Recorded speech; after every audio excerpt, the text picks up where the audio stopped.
Hello, this is the first edition of Sounds Ahead on British Music Radio. I'm Jan Cosgrove, and this is not a case of I know what I like, more one of I don't know, so intrigue me.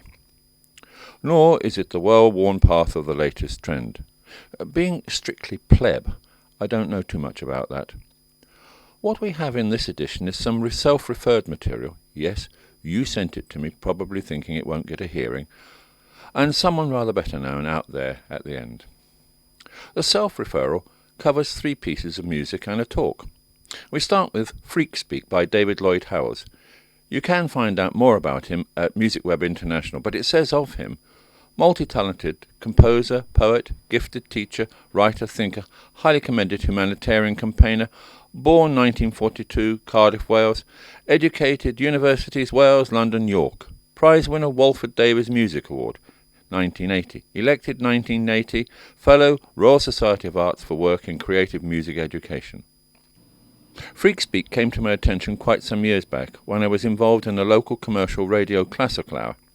The station managers were quite alarmed, and poor David was understandably miffed when they insisted it was cut back.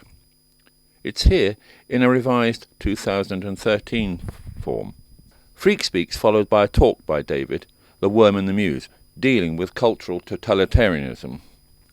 Here's what David says about Freak Speak. In our imaginary gaze from the edge of the oblivion event horizon, everything tumbles, as if we are enveloped by a Rothko expressionist abstract. From infrared to ultraviolet, we step beyond time and space into a deep oasis.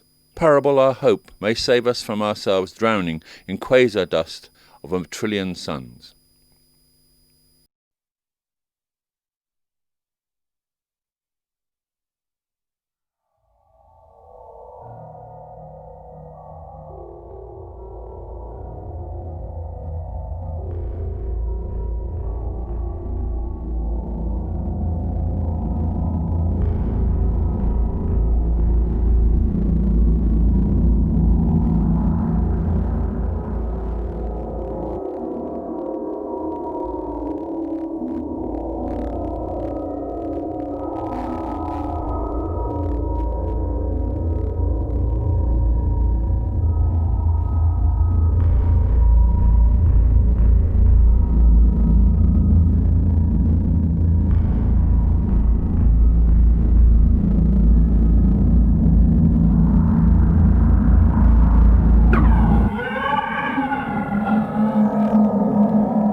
with considerable incredulity, I ask why computer-generated music and traditional acoustic music cannot be allowed to journey different paths. In fact, the digital sound sample, a ubiquitous scratch of processed acoustic resonance, has replaced the real thing that many ears today cannot recognize the differences or simply do not care. The electronic music is a meaningless overgeneralization in sonic art nomenclature, deliberately engendered by mercantile overkill and cultural totalitarianism.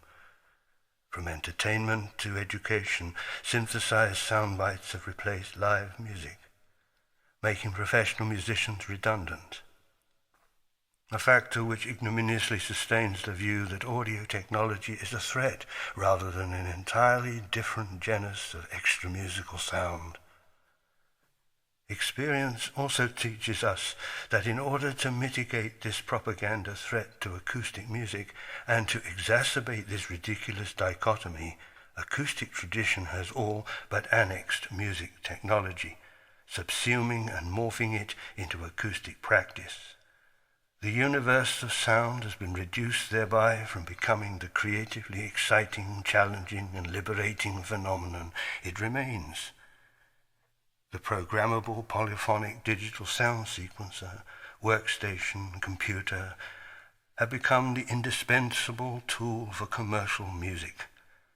And since commercial music is the norm today in the mindset of public opinion, proselytizing the hybridization of music technology for commercial priorities, sonic art music beyond the pale. As with all hierarchical control, totalitarianism, strength is inbuilt, flawed weakness. Soviet communism didn't collapse because its people wanted to be free, or because they craved the goodies of Western capitalism, which was to step in to fill a niche market opportunity. Why replace one form of tyranny with the tyranny of money? Communism could not sustain its isolation from rapid change, with eroding borderlines on the wave of communications technology. Communist Russia discovered what they missed most was their cultural heritage, the rich sense of history and identity which has been re-educated out of them by 70 years of totalitarianism, and a legacy of ruin that was to take decades to recover. Political, social, economic, cultural totalitarianism ultimately destroys choice and attempts to defeat change by operating a propaganda machine of secrecy, obfuscation, and isolationism. Popular culture, including sport, manipulates the mores of millions in subliminal ways. So the West will also experience its multifaceted cultural rebirth as time shows cultural isolationism of whatever brand can only result in greater aesthetic erosion, whereby artistic creativity, development, and communication is ultimately doomed. As Plato said, music is a moral force. But today music, the 24/7 mouthpiece for popular culture, is not just a profitable source for money-making, but is also in bed with cultural totalitarianism, the real barbarian at our gate. Today, intelligent people are beginning to realize the consequences for music at large and the enormous creative catastrophe awaiting us as a result of the Leviathan and tsunami of popular culture. Music sample presets and software plug-in computer systems, etc., cannot fully replicate the real thing to the articulate musical ear. But since the market is more concerned with egocentric hubris for financial profit than purity of source and cultural diversity, our lefts go hang and no other reason than nihilistic leveling. There must come a time sooner than we may care to realize for a radical overhaul of what music aesthetics mean as a moral force for creative freedom, thereby rectifying current flat earth thinking between independent, traditional and technologically based music genres. Both music originations must recognize and respect their unique differences, rediscover and discern true from synthetic cultural truths for building dynamic range of opportunity essential for the well-being of civilization, for therein lies the root of this issue. The iron fist monopoly upon music by commercialism and consumer politics is unsustainable, packaged and merchandised with the bananas and the pineapples to howls of elitism. The status quo belies a vast cultural wasteland surrounded by music production line factories, plus the patronizing eponymous museums of wonderful fossil music and a bittersweet heritage unimagined. Music needs the sciences as much as it always did, akin to neuroscience, genetics, robotics, astrophysics, nanotechnology, ultrasonics, biosynthesis are the frontiers of now. Sonic art assumes the muse of the scientific age, its cutting-edge creative challenge to realize our reach above the perfume swamp and raise, heightening our networking of options with each other, our environment and ourselves, to listen with new ears intelligently to new instruments and repertoire, feeling the beat of souls, the harmonies of otherness, the songs of the mind in the cosmic imagination of sound. We are so blinkered and deaf in our comfort zones to what music is really all about, and delude ourselves in a climate of ignorance, fear, and egocentric arrogance. The triumph of mediocrity wins the battle, but not yet. The war, where we are all losers. Cultural totalitarianism is obscured by an insidious existentialism, yet contains an inbuilt self-destruct button of its own making. Creative nature will ultimately reinvigorate this calamitous imbalance, imploding under its own weight, denied the lifeblood from alternative opportunities compatible with the rapacious advances in technology. Music culture, therefore, must have also range and depth, and tools for the imagination to create, develop, communicate, reciprocated, vibrant exchange of ideas and influences in experiment and experience. Sound, uncut, unbound. Otherwise, the decadent worm in the muse of the insouciant cultural tyranny will consume itself and us. Music and Talk there by David Lloyd Howells. Now, James Dooley has submitted for violin and piano. James studied composition with Peter Reynolds at the Welsh College of Music and Drama and is currently studying at Birmingham Conservatoire. In October 2009, he completed his master's and became a PhD candidate researching the interaction between sound and space. As well as being an active composer, sound artist, he is a visiting lecturer at Birmingham Conservatoire and is currently involved with the Integra project hosted at the Conservatoire as a modular developer, training and lead tester. This work is performed by Christina Fong and Paul Hersey. It can be found on the Ogress label, and James' website is www.jrdooley.com.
Did I say self-referral?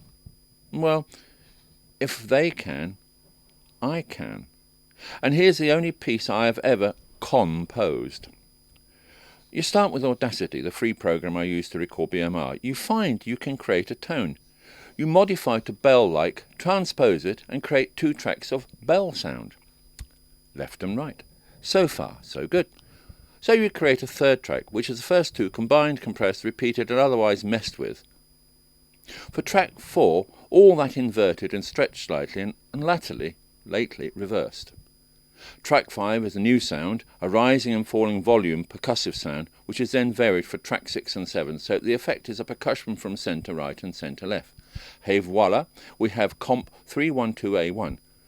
That is the 3rd realisation, subversion A1 of the 2nd realisation of the first idea. Are you still with me? Indulge me. I won't do it again if you don't like it. It sort of reminds me of maybe a warm summer evening, bells chiming, buzzing insects, and maybe a feeling of thunder. Or was that doom? Not what I meant. I didn't mean anything. Honest.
Now for the big one.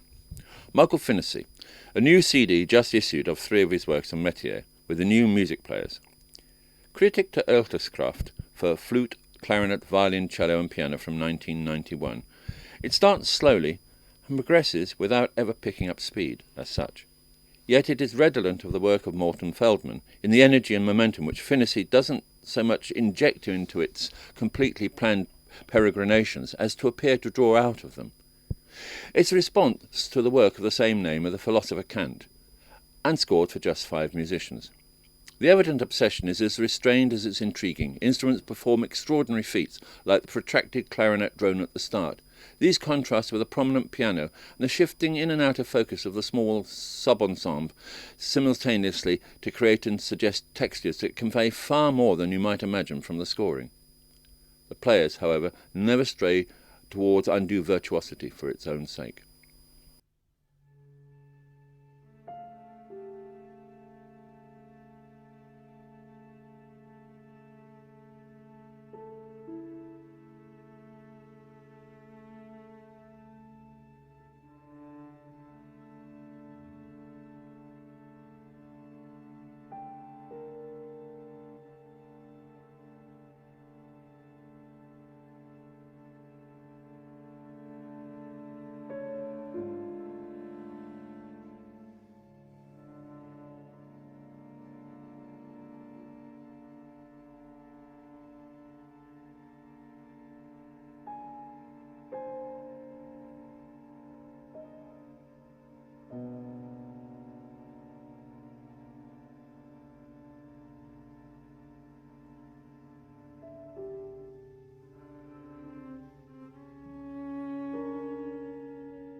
That was Michael Finnis's Critic to Ertlescraft, played by the New Music Players, and he ends this premiere edition of Sounds Ahead on British Music Radio. I'm Jan Cosgrove.